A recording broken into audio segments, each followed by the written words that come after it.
But we had to release first the Serb soldiers, and then a week or so later, they released the KLA fighters.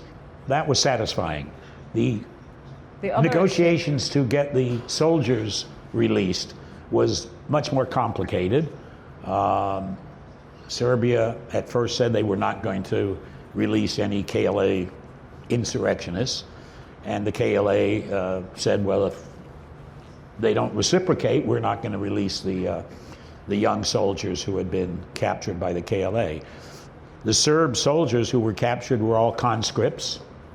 They were not professional army. They were young men who were obviously quite frightened by all of a sudden being prisoners. But eventually, again, talking to both sides, we got them to exchange the prisoners.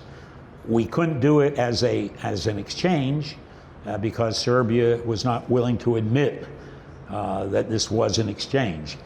But we had to release first the Serb soldiers, and then a week or so later, they released the KLA fighters, and I had to say that it had nothing to do with a trade. It was very strange. And I want to make clear that it wasn't my negotiating skills. I was accompanied by Chris Hill, who's now the ambassador in Belgrade. There was someone else there, and we were up in the hills. And it's a point I really want to make, and I'll make it here, but I'll probably repeat it again. I have gotten personal credit for what happened here during the KVM. NATO has gotten a lot of credit for the bombing. UNMIK has got a lot of credit for coming in here and doing things that were needed in the immediate aftermath of the war. The KVM itself, 1,200 internationals from all over Europe came in here, mostly young people, but some older people, unarmed, in a very dangerous situation. As I say in the book, I think we were the only unarmed people in the whole country. And they came in here and they went out to villages, they went out about, they faced danger every day when they went out on patrol. And yet the KVM gets very little credit. You even had wounded verifiers. We had a verifier wounded, along with his Albanian interpreter.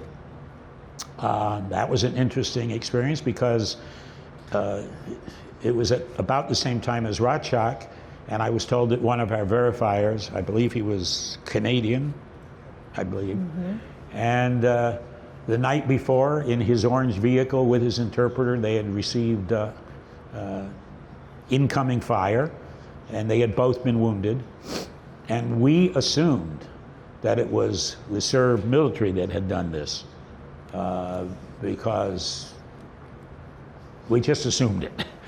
And it turned out that within hours, the KLA took responsibility. They said they had made a mistake. They were sorry. It was unintentional.